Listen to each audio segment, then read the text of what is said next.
a Prefeitura emite um novo decreto para essa semana. E é diferente do decreto estadual. Solange Souza.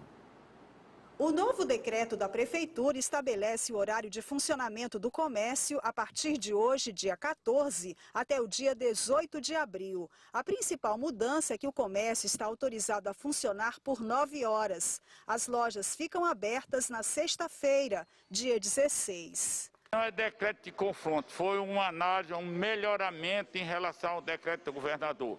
Nós trabalhamos harmonicamente, mas não pode dizer amém para tudo. E isso foi uma reflexão da minha equipe e aprovado por mim dessas modificações do decreto. Os estabelecimentos devem informar às SAADs da região o horário de funcionamento. No sábado e no domingo, fica permitido o funcionamento exclusivamente delivery ou drive-thru. Quem não respeitar o decreto pode ter o estabelecimento interditado. O decreto da Prefeitura de Teresina não segue o decreto do governo do estado na totalidade. Para conter a onda da Covid-19, o governo suspendeu mais uma vez as atividades não essenciais da sexta-feira, dia 16 de abril, até domingo, dia 18. O novo decreto do governo determina o toque de recolher das 10 da noite às 5 da manhã. Entre os dias 12 e 15 de abril, o comércio pode funcionar até às 5 da tarde. Nos shoppings, as lojas podem abrir do meio-dia às 8 da noite. Bares, restaurantes, trailers e lanchonetes podem funcionar até às 9 horas, mas é proibido a aglomeração. Templos e igrejas podem funcionar com 25% da capacidade. Bem, o que vai acontecer na sequência aí? De novo, a Prefeitura faz um decreto que diverge do decreto estadual. O que ocorrerá, hein, Farol? Esse decreto deve ser derrubado. Da última vez foi um pedido que partiu da Defensoria Pública. Na vez anterior partiu do Ministério Público. Ele já sabia disso, mas aquele almoço ontem com a secretária municipal de Desenvolvimento Econômico, Jéssica Fonseca, parece que surtiu efeito e, por um azar, o presidente da FMS não pôde ir. É uma temeridade, porque nós temos duas variantes descobertas circulando na capital e, nesse momento, flexibilizar não é aconselhável. Agora é o seguinte, lembrando que na quarta-feira da semana que vem é um feriado nacional e eu soube que lojistas argumentaram com o prefeito que já vamos ter um feriado na próxima quarta, dia de Tiradentes, que vai fechar tudo no estado inteiro. Então, serviria como uma espécie de compensação essa sexta-feira. Tá, então você aposta que haverá algum pedido para derrubada e manutenção do estadual, é isso, né? Exato. Porque o estadual está valendo menos para Teresina, correto, Ananias? Amadeu, eu busquei essa informação hoje na Defensoria, se já tinha sido providenciada uma nova contestação a esse decreto da Prefeitura. E me foi informado que a Defensoria aguarda a publicação do decreto para que seja definido a medida a ser tomada. Esse decreto ainda não foi publicado no Diário Oficial do município. Apenas após essa publicação que a Defensoria poderá apresentar a medida. Mas eu creio que vai, de fato, contestar mais uma vez a ação da Prefeitura. Bem, hoje temos cartela, Farol. Cartela misteriosa, enfim, voltou, né? Vamos a ela. Por que enfim? Não entendi. Porque ele, sei lá quem é que escreve, né? Estava um pouco ausente aqui da redação dessas cartelas. Então vamos lá. Vamos à cartela misteriosa. Vai, Farol. Cabeça dura. Fontes palacianas dizem que o nome da vez para a pasta da agricultura, que ainda será criada através de reforma na gestão de Dr. Pessoa, é o do ex-deputado Mauro Tapeti. Mauro é próximo ao prefeito e tio de Vanessa Tapeti, que foi candidata a vice-governadora de Dr. Pessoa na eleição de 2018 ao governo do estado. É um MDBista, fato, mas a pasta não é do MDB. Deu para entender? Mas o que os políticos não entendem é a demora em anunciar um nome para a Secretaria de Juventude, que até agora está com uma interina. Inexplicável, diz um vereador. PSL e DEM aderiram à base de Pessoa e esperam espaço, sendo o DEM o mais cotado para a pasta. Só que nos bastidores, afirma-se que a juventude também pode terminar sendo uma escolha pessoal do prefeito, ao invés de contemplar uma sigla com a indicação. Se seguir esse caminho, o prefeito manterá os aliados no papel, mas não terá base na Câmara para a defesa de suas ações. Complicado. Enviado por O Farol é magnífico. Não, direito. O Farol é direito e esquerdo, é ambidestro. Mais um. O Farol é mais um, mais dois, mais três, o Farol é 1000. Vamos tentar de novo. O Amadeu escreveu, o Farol é tacanho. Eu? Ai, meu Deus. Esse texto aí é meu? Não, o texto é de uma professora doutora, mas Sim. o adendo, o pós-scriptum é seu. O PS é seu. Eu sabia que essa acusação infundada, hoje em dia, rende processo. Nem botei teu CPF aqui. É o seguinte, e interessante que essa cartela tem a ver com a manchete hoje. Se assemelha à manchete da Sávio. Será? Vamos tirar a prova dos 9. Cadê a manchete da Sávio? É quase um alinhamento de planetas, né? Uma conjunção Será? astral. A manchete da Sávio tem a ver com essa cartela, minha gente? Fala, Farol. Mauro Tapeti pode ir para a agricultura, mas demora para indicar Senjuve e eleva a tensão de partidos com doutor Pessoa. Eureka? Não, tem a ver com a cartela ou não? Não, é igual, né, na verdade. Vamos lá, Sávia, faz, Sávia. Olha, Amadeu, eu tenho informações aí que complementam o que está na cartela, que é justamente, a pergunta não é mais quem vai para a Secretaria de Juventude, mas é por que está demorando tanto para sair essa indicação, já que 2 partidos que têm uma representação importante na Câmara aderiram à base do doutor Pessoa e esperam, claro, serem contemplados com espaços na gestão. Isso é normal, é natural. Se o doutor Pessoa optar por outro caminho, que é fazer uma indicação pessoal, eu ouvi isso de uma fonte, provavelmente vai criar uma insatisfação muito grande. A demora já está criando essa tensão, que eles avaliam que é injustificável, porque não é como a pasta da agricultura, do agronegócio que vai ser criada, então você tem que encontrar alguém que realmente tenha um perfil para algo novo que vai ser lançado do zero, mas a Senjuve não, ela já estava sendo tocada pelo João Duarte, o Pessoinha, já tem projetos encaminhados, então assim, se tiraram ele de lá, já deveria ter alguém engatilhado para essa troca e o prefeito doutor Pessoa, ele precisa mais do que nunca fidelizar a sua base, então seria importante, segundo os vereadores, contemplar um dos partidos nessa indicação.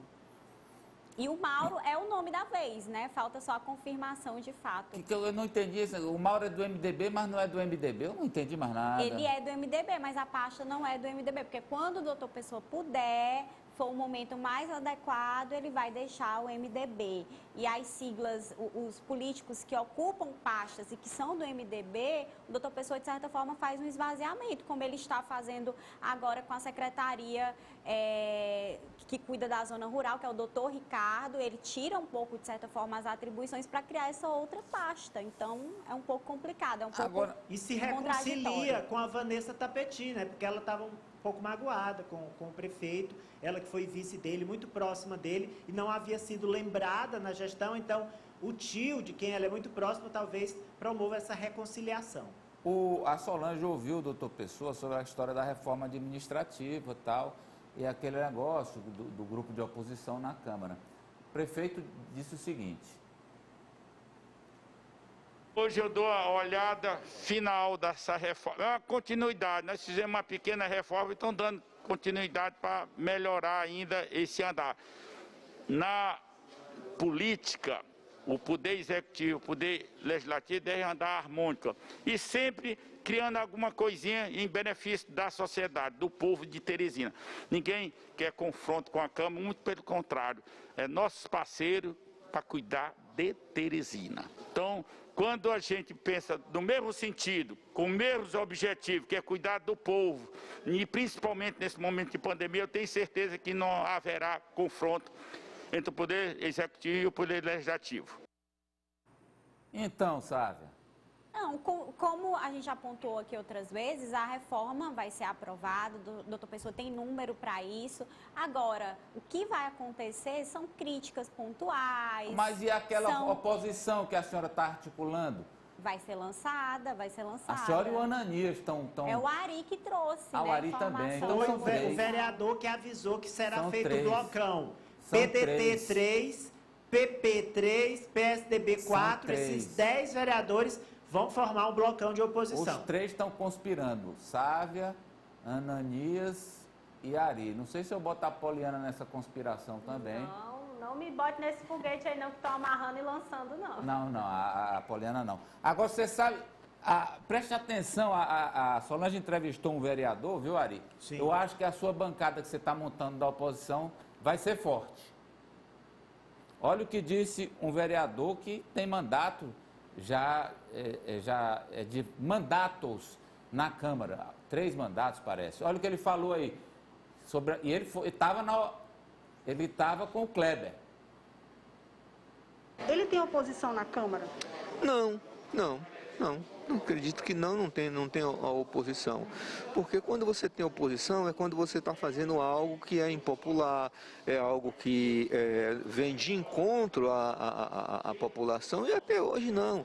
Os projetos que o doutor Pessoa tem mandado para a Câmara têm sido projetos que têm a beneficiar a cidade, a vida de todos nós. Claro que algumas coisas têm que se adequar, algumas coisas têm que se discutir, mas nada assim absurda que a gente não possa estar aprovando. Então, Farol. Publicanos não pode entrar na conta, né? Tem PDT, PP e PSDB. Você já está tirando o Levino. Não, ele que se tirou mesmo. Né? Eu acho que no Bastante. fundo essa oposição ele vai só ensaiar, mas acho que sair mesmo. Gente, e só porque o Ananias lançou, foi o Ananias que lançou o João Henrique para a Secretaria de Governo, eu recebi aqui uma mensagem de um vereador. Opa! Seria o sonho da Câmara, mais identificado com a política da mudança. Ele teve mais direito na campanha ao cargo. Então já começa a campanha que o Ananias lançou e os vereadores estão eita, com Ananias todo pesado, E com todo Farol. respeito à equipe do doutor Pessoa, é o melhor nome que tem. A recepção a João Henrique na Câmara foi, de fato, muito positiva, a repercussão da presença dele. Agora, há um entendimento.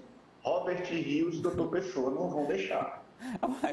Mas por quê? Então, eu falei que o Adolfo gente. ia ficar, né? Olha, o desperdício. problema do João Henrique, eu descobri, eu não ia falar, mas eu vou falar.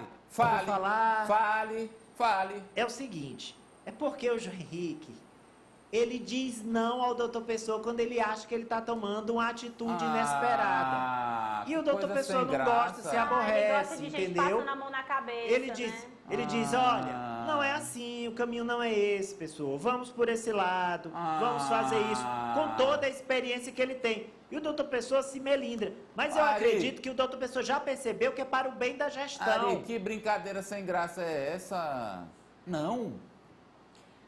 É bom quando vai. Ele admoesta, né? Diz, olha, calma, não é assim, será? Então, ouça a voz da experiência, a voz da razão. Agora tem uma provocação para a Sávia. Você fará essa provocação em instantes, porque antes Raniele Veloso? nós temos Raniele Veloso ao vivo de Brasília. Eita, Brasília, que não falta notícia, não se morre de tédio. Boa tarde, Raniele Veloso. Boa tarde, Amadeu. Boa tarde a todos que nos acompanham ao vivo, direto de Brasília. Isso é fato. CPI foi aberta, falta ser instalada, mas já foi aberta ontem pelo presidente do Senado, Rodrigo Pacheco, e ele disse que vai ter a CPI do governo federal e conectando com dinheiros, verbas federais para a Covid em estados e municípios. Já tem os nomes dessa CPI, Raniele? Como a gente já tinha anunciado aqui ontem, inclusive expliquei isso, né, que ele iria pensar os pedidos, citam inclusive o regimento interno da casa, que não pode investigar a atuação em si dos governadores e prefeitos, mas pode investigar os repasses federais que chegaram lá na ponta aos governos e também prefeituras. Bom, Amadeu, já tem a indicação não oficial, ele deu um prazo de 10 dias para que os partidos fizessem a indicação, O presidente Pacheco também está esperando o julgamento de hoje à tarde no Supremo Tribunal Federal, que deve confirmar a decisão liminar de Barroso, embora os ministros não devem interferir de como a CPI vai, a forma, né, como a CPI vai ocorrer. Mas já tem essas indicações, inclusive preparei uma cartela de acordo com os blocos partidários. Nós temos aí na tela. São 6, pela análise que a gente já faz, são 6 senadores que podem ser considerados independentes, 3 governistas e 2 da oposição. É uma composição que não ficou, uma escalação não ficou tão favorável ao governo, mas esses independentes podem agir por conveniência no decorrer dos trabalhos. Bom, Bloco Unidos pelo Brasil tem a indicação de Renan Calheiros, do MDB de Alagoas, Eduardo Braga, MDB do Amazonas, e Ciro Nogueira, como tinha anunciado ontem, do Partido Progressistas do Piauí. São 2 aí que têm críticas ao governo Bolsonaro e um que tem o papel, o senador Ciro Nogueira, de defender ali os interesses do governo e minimizar os danos. O suplente é Jarder Barbalho, do MDB do Pará. Lembrando que Renan Calheiros está articulando para assumir a presidência dessa comissão. E uma informação importante é que, após o julgamento de hoje no STF, eles vão marcar uma data para a primeira reunião presencial para a escolha do presidente e do relator da comissão. O segundo bloco, como vocês estão vendo aí, que tem indicações do Podemos e do PSDB, tem Tássio Gereissati, do PSDB do Ceará, e Eduardo Girão, do Podemos do Ceará, que foi o autor do segundo pedido da CPI para incluir estados e municípios e conseguiu 45 assinaturas. O suplente Marcos Duval, Podemos do Espírito Santo, que é aliado do presidente Jair Bolsonaro. O próximo bloco, na verdade não é o bloco, só o PSD, né, que não tem participação em bloco, teve direito a indicar 2 titulares, Otto Alencar, do PSD da Bahia, e Omar Aziz, do PSD do Amazonas, que é um estado, né, que vai ser o foco dessas investigações durante esses 90 dias iniciais. Suplente Ângelo Coronel, do PSD da Bahia, que é o presidente da comissão das fake news, da CPI das fake news. Próximo bloco, bloco Vanguarda, indicações do DEM, Marcos Rogério, como eu também já havia adiantado, havia conversado com o senador, ele já tinha me confirmado isso, e Jorginho Melo, do PSC de Santa Catarina, que é aliado ao governo Bolsonaro, inclusive já assumiu aqui o cargo de vice-líder do governo. E suplente Zequinha Marinho, do PSC do Pará. E último bloco, indicação Humberto Costa, do Partido dos Trabalhadores de Pernambuco, também já tinha adiantado para vocês, e o suplente Rogério Carvalho, do PT de Sergipe. E o último bloco, Randolfo Rodrigues, autor do pedido da CPI, Rede do Amapá, e o suplente Alessandro Vieira, do Cidadania de Sergipe, que foi o senador que entrou com mandado de segurança no STF para a instalação da CPI.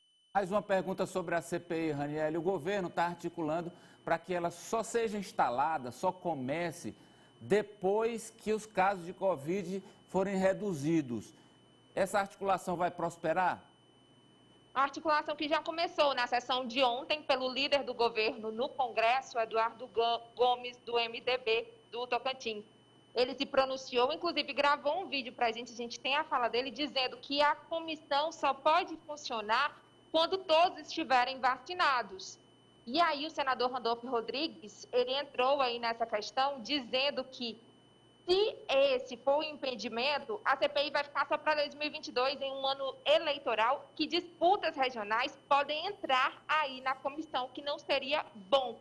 E que se fosse por isso, nenhuma investigação estaria em andamento no Brasil. Tendência, Raniele. A tendência é que ela funcione de forma semipresencial. Mas tem esse argumento muito forte do senador Eduardo Gomes sobre a vacinação, que ele coloca em questão. Nós temos um vídeo dele. Vamos ver aí o que ele diz.